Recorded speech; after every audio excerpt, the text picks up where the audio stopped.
Hi, I'm Selina from Annie's Bookstop of Worcester, and I'm here with Alexandra Ivy, who is a paranormal writer, and she's also a suspense writer. So, actually, I'm going to ask you my first question is for people who are not familiar with your writing, if you could kind of explain a little bit more about what you do and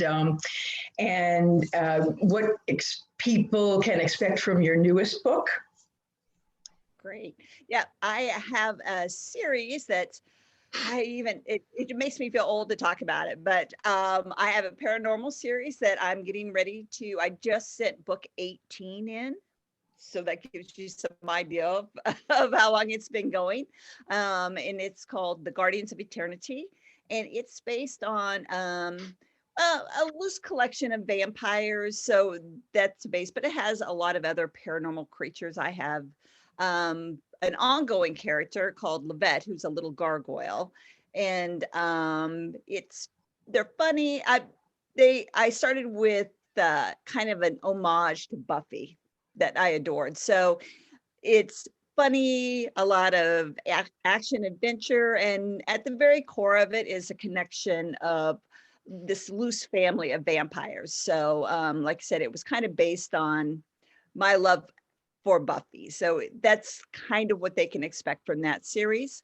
My suspense, on the other hand, are super dark, and they're serial killers. They're usually danger, for the heroine stalking the heroine, but a much different voice, a much different vibe. So oddly, I have quite a few readers who read both, but they are two different voices for sure. Oh, interesting. What was your inspiration for Don't Look, which is your latest book? Yes, actually, it was a trip to Wisconsin. We had a surprise birthday party for my brother, and we were driving up there. And if you've ever been in Wisconsin, we were going in March, and I was expecting spring and daffodils, and we had a blizzard. I mean, it was just a white-out blizzard as we were driving up there. And it was just beautiful. It was just this white, pristine, and the carload of family, they were like, "It's so beautiful." And I was like, you know what would be amazing? If a serial killer the body out on this white, like a painter with a canvas, because you would be able to see the blood for so far. And they're all voted me out of the car for the trip home. But actually, that was my inspiration for the book, and that's how it starts. Oh, wow. And what were the steps that you took to take it from initial inspiration to actual to be a finished book? I did this time. My heroine, is a vet. I was trying to think of what occupation would you have in a small town in Wisconsin? And I fortunately also live in a small town, and our local vet was kind enough to let me come. And I spent a full day with her going through, you know, what she does all day. And most importantly, the drug protocol and how someone can get drunk. I also always travel to, I don't always set it in the I mean, sometimes I make up the location, but I always go to the area and research the area. Okay. And what kind of research went into writing the book? And what's your favorite research story? And what cool facts and findings didn't make it into the book, but you loved discovering? My very first time I did a book for a suspense book, I went to our local sheriff's office, and that was super interesting to see, because you have an idea in your head what they do. But I mean, the day started off with the call of a loose horse running down the highway. I mean, who would thought that would be your first call of the day? And then I actually got to do a ride along with him, and just actually to see how they interact with the people, what they do, and then to see kind of how they do criminal investigations and that type, because it was all brand new for me. So he went over just an amazing amount of research then, and I don't know that it gets put in the book, but I know it. So when I talk about it, it, even if it's not the exact detail I researched, I at least am able to give the right vocabulary so it doesn't necessarily make it into the book, but it's in the book, in some form. Wow. Now, what was your biggest challenge in writing and putting out your latest book? This latest book, suspense, is challenging in the sense of I have to learn everything. I didn't know anything about crime scene investigations or I'm doing research on what bones look like if they've been in the ground for 30 years and what you can tell about bones, from being in the ground. And I joked with my mom recently that if anyone tracked my web browsing, that I'm probably on a no-fly list somewhere.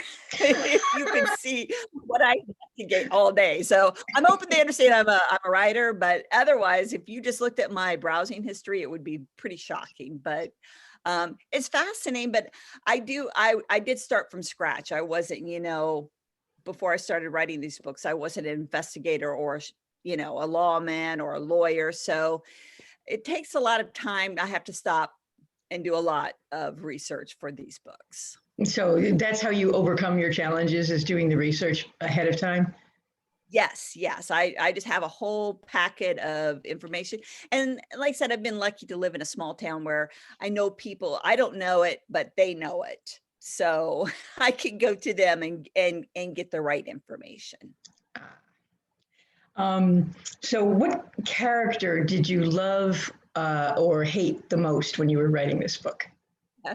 I'm going to go back to my paranormal books for my greatest love, because he has been in every single book I wrote, and that's my little gargoyle, Lovett. And he's a 3-foot stunted gargoyle with fairy wings. And the men hate him and the women love him. And I always say he's a cross between Cary Grant and Pepe Le Pew. So he's this quirky little that just refuses not to be in the book. So I even named my dog after him. So he is by far my favorite. And when I go to book signings, he's always a favorite of my readers too. So a shout out to him for my favorite. And usually the one I hate, I think I have love-hate with those bad guys who refuse to stay bad guys. And then, at some point you have to redeem them. And through the whole book, it's like, just be a bad guy, just stay a bad guy, Obviously in my suspense, I don't have that, but in my paranormal, quite often a bad guy will at some point be a hero. Have you ever thought of making a stuffed animal of your gargoyle? I really should. I would love to, because he is like a great thing. Yeah. I think it would be a bestseller. I really do. Yeah, I love that idea. Actually, I love that idea. So, what else can we expect from you in the future? I am currently writing a new suspense. So I have 3 books, and it's called a Pike, Wisconsin series. So it's all set in a small town or around this small town in Wisconsin. So I'm working on the 3rd book in that. And I just turned in book 18 for my Guardians of Eternity. So we have 2 more Guardians coming. And I'm just in the process in my mind of thinking of maybe a spinoff for the paranormal for some kick-ass women. I have this really strong group of male vampires that have gone through the years, and I'm like, I would like to see maybe if I switch it up a little and have a group of women, maybe not vigilante, but strong women who are out to save the world for something. So that's kind of just percolating in the back of my mind right now. That sounds like a wonderful idea. That's kind of what I'm at with that. So yeah. Oh, wow. All right. Now I'm going to ask you some questions about being a writer. Okay. What's your favorite part of being a writer on the whole writing and publishing process? I love the creation part of it. I was actually a theater major. And so I love the creative process of creating characters. But then when I found writing, I didn't have to create someone else's character. I could create my own character. So when I'm here during the day, I stay home and write. And I always have people ask me, how can you possibly stay home all day and write? I'm like, I'm not here. I'm in Pike, Wisconsin, or I'm, far away. So I love the creative process and I love thinking of new books and new ideas. I love that part of it. Ah, that's interesting. Have you thought about doing screenplays or plays or things like that because you were a theater major? Yes. And actually, I write my books in play format. Huh. So I write pretty much the whole outline of dialogue. And that way I make sure that my characters carry the story like a play would, with the actors carrying Hmm. the story. And then I go back through and I add in the action and the backseat, the director. And then I go back through and I layer in the emotional part of it. So I go through a book 3 times that way. Ah, do So you do a lot of revisions? yes, yes. and and yes, unfortunately, yes. Yeah. So do you actually do a lot of your revisions, or do you have an editor that does a lot of them, or do you do most of your own? Just out of I do curiosity. most of my yeah. Yeah, I do most of my own because of where I wouldn't even be able to have anyone else look at it until I'm at the final product because you just wouldn't be know where I was going with it. I mean, if you saw my first draft, you'd have no idea where I was going with this thing. And part of the time I don't either, but so Okay. Um, and what has been your greatest lesson in the journey so far in writing? I will always tell everyone never give up. Never give up. I'm old school and just frankly, I'm just old, but I was back in the day when, there was just publishing houses. You didn't have self-pubbing. And it took me 10 years. I mean, just straight up took me 10 years of working and sending in. And it was brutal. I was in an area that didn't have any other writers around. So it was just a pretty brutal process but it made me a better writer and it made me resilient. So there's always hard knocks. I don't care how great your career is. There's times when things are up, there's times when things are down. But those years taught me to never give up, to stay with it, to follow my dream, and to find people around me who were there to support me. It's funny because there are so many authors that I've spoken with who say exactly the same thing. Never give up. Find other authors to talk with and to share things with, and it's just so important for authors to do that. It's amazing. Yes. What do you consider the most challenging part of the writing process, and how do you overcome that? Definitely, but that's no hesitate. Copy edits. I hate copy edits because they come, 6 months after I've already turned in the book and I'm deep in another book. So I'm done with that book. I'm just done with it. I forgot everything about it. I can't remember what the character. So when I have to go back into it, and it's tedious, looking for a missed paragraph or quote and I'm not very good at it, to be honest with you. So but that's one of those, it's like I set up treats for myself, so when I get 50 pages in, then I can do this or that, or I can read, or I can listen. I love to audiobooks, my new thing. So I can listen for an hour or so I have to set up treats for myself to get through it. But that is by far my least favorite part. That's copy editing means getting it back from the editor and saying you got to fix this and this and this. Yeah. Yeah. Uh-huh.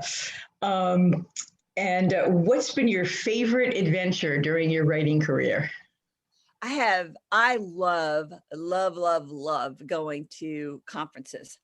I spend most of my time just a hermit in my house, And so when I can go to a conference and see people, and they're book people, they're my people, you know, and I don't go as a writer, I go as a reader. So just to Ah, sit down and talk to people who love reading and love books as much as I do, it's I feel like I'm like, oh, it's the most wonderful thing. And that has been the most brutal part of the past year, of the inability to. That's my reward. You know, I work super hard all year, and then during the summer I go to conferences, and that, you know, is my reward. So it's been very hard. yeah, I definitely agree with that. I have gone to many conventions, and it is so hard this year. Yes. Yeah. Yeah. What is the greatest lesson you've learned thus far in your writing career? I think it has taught me to appreciate. I mean, I always hate to say it in a way. I don't want it to sound hokey, but this is a dream, and not very many people get to live their dream. And sometimes, you know, you get busy and you're writing and you don't always take the time to share your appreciation with the readers and the people, my pub house, everyone who supported me through this journey, because it was a journey, but just the appreciation that I get to live my dream. And it's because of my readers and bookstore owners and libraries that allowed that to happen for me. And I'm not sure I always take the time to express just how much I appreciate it. Mm-hmm. Okay. And I guess my next question you sort of already answered is what piece of advice would you want to give other writers? I definitely don't stop. And also to follow your heart, not your, you know, whatever you think the latest fashion is, the latest fad, by the time you write your book and get it out, it's gone. It's already gone. So you have to write what you love. And being a romance writer too, I'm very sensitive to the idea of people like, oh, I'll just write a romance because it's easy, or I'll do this because it's easy. For being a romance writer, it just wears on my nerves. So you have to write what you love to read. Don't write anything that you haven't thoroughly just read as much as you possibly can read in that genre, and love it. Love that genre. Or other, I mean, if it's fake, people get the fake. So definitely follow your heart and follow what you love to read. Mm-hmm. And are there any groups, clubs, or organizations that you'd recommend to other writers that have helped you in your career? I joined Romance Writers of America when I was just starting out, and they've always been there, you know, for me. So, and definitely reach out to local groups if you can. Like I said, I live in a rural area, so I very much miss that. But just the support of people who understand the process that you're going through, even if they're not published, they just understand the process of giving up time with your family to write, or spending money that maybe is a little tight to go to a conference, you know, so they can be supportive in a lot of ways that way. Mm-hmm. And all right, now, I've got some more questions about you as a person. What's one thing that most people don't know about you? One thing that they don't know about me is, that one's hard, actually. I haven't really thought. I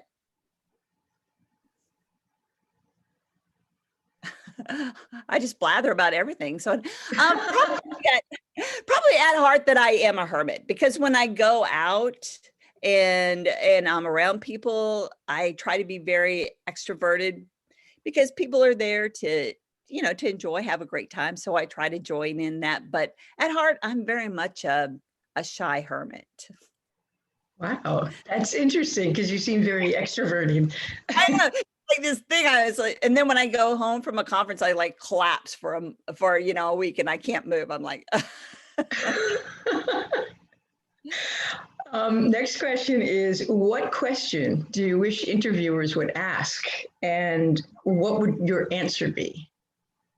Um, that what I'm reading and who I'm loving, because Ah, sometimes I get so involved talking about myself. I am, there's so many great and I don't like to just like name of just who I am, but of some of the stuff that I'm loving, and always try to at least give a shout out to like whatever the current book I'm reading is. And I'm actually reading, I have never done the Inspector Ganesh one. So that's what I'm reading now, and I'm loving those.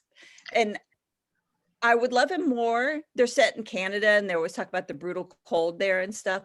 And I was loving it more until a polar vortex came in. So I might have to switch over to some set in Palm Beach or something. what is or are your passions when you're not writing, and how do you make time for the non-writing hobbies and things that you love? Of course, I have two sons, so I love to spend time with them. And that was always a tightrope, like any working mother. I'd be at a basketball game with my notebook in the back, trying. But so I love spending time with them, and I love to travel. That's my love overall. I'd love to travel, and like during the summer, I usually do. My husband is a teacher, so that's kind of when we can do it. But if Mm, that's all I could do that full time. Just wow. try. Okay. And how do you make time for that in Oh, your that is writing? definitely, yeah, yeah. I consider conferences part of travel, because I always try to go spend a few extra days and wherever it is and spend some time exploring around there. So I always consider that part work, but um, usually we just block out, a Ah, couple weeks and say, this is it. There's nothing's happening, but we're finding some kind of trip to do. good. What are some of your writing related hobbies? You just said conferences. Yes, I love to go to conferences. I love to travel to do any kind of research. So if I'm thinking about a book, I try to make sure, or a non-COVID years, try to make sure I can get Mhm. there. So I can do that. Love to read. So, and I am definitely a research junkie. I actually started off writing historical regencies. Ah, And I mean, going to a library and just spending hours and hours researching that's definitely I'm a research junkie. okay, love them. um, Now, what does your writing space look like? And what do you need to have around you while writing or editing? I am one of those rare people. I have zero, I mean, I write longhand, so I can write anywhere, and I'm usually just on a couch with a couple dogs crawling over me. I started out with a couple boys crawling all over me while I was trying to write. Now I have dogs crawling over me, and if I can get outside, I'll go outside, but I don't have to have any kind of I don't even have an office. I just write wherever I am. It's my writing place. You just answered one of my other questions, which is that writers often have furry or feathered or otherwise non-human companions to help them. And do you do your dogs help you or hinder you, or how do they deal with you? They're my stress relief. So they're that every hour I have to get up and we have to go outside, we play, and it gets my mind off of but otherwise, you just get stuck and you're doing. So they're definitely a help in the sense of that they keep me up, but they're definitely also a lot of work because they're spoiled rotten. It's my fault. Their work is because of me. What kind of dogs are they? I have a silver lab named Lovett after my gargoyle. And Oh, then I have a little mini Aussie who is just a year old this weekend. So she's a new addition, and she has been quite a lot of fun. oh, wow. So when you're writing, do you prefer music or silence or what? Yeah, I like to be outside if I can, if the weather's All right. But I usually have the TV on super low on nothing I want to watch, news or weather or something, just for the background noise. Because if it's Hmm. completely silent, then eventually I start, I don't know, weirdly listening for weird noise. I live out in the country too, so I have to have some kind of white noise, but nothing that I can watch or follow or sing along or anything like that. Uh-huh. Do you have any favorite foods or drinks that have to be in your vicinity that while you're writing or editing? Not when I'm not when I'm actually writing, but when I'm copy editing, then I do. Then I have chocolate and wine and all the rewards that I need just to get through that part. Okay.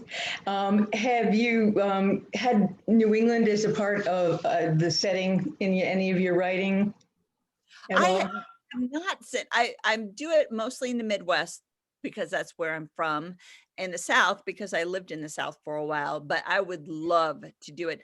But it's I need to get out and travel out there, and I would Mhm. wanna spend, a good chunk of time driving around, staying out there, but I would love to set a book out there. It's Well, beautiful. that's if you do come to Annie's. I definitely will. Absolutely. Yeah, we're in Worcester. Love to, yes. And that kind of brings me to my last two questions. Where can people find your work besides Annie's Bookstop of Worcester? Although they should come here first. And Oh, I'm going to put in a little plug here for Annie's Bookstop of Worcester.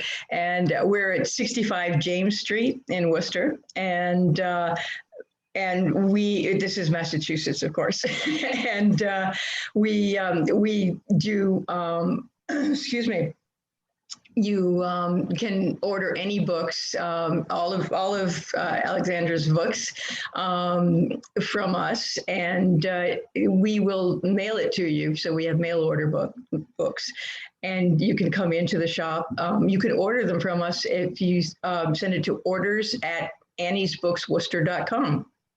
So any of your books and any others. And where else can people get your books? Usually if it's the month that it comes out, most of the suspense books you can find in any big box or even bookstores, hopefully, and or Amazon, Barnes and Noble, the usual online. The paranormals are primarily ebooks or print on demand. So usually people order those online. So any of the big online orders. So hopefully you can find them. Okay. And the last question is, how can we find your work and share your awesomeness? Oh, like that. You can go to alexandraivy.com. That's the best place to start because I have all the links then to any of my social media on I'm on Twitter, Instagram, Facebook, all the biggies, TikTok, but I don't know what I'm doing, so don't go there. I haven't really figured that one out. So Yeah. Okay, well, that sounds great. Well, that's all I have for you today. Thank you so much for answering all of our questions. I know there's quite a few of them here, and really enjoyed talking to you. I had a great time. Thank you so much for inviting me. Oh, you're welcome, and hopefully we'll see you at Annie's sometime soon. I would love that. Great. Well, thanks very much. All right, and we'll see you soon. Okay, bye.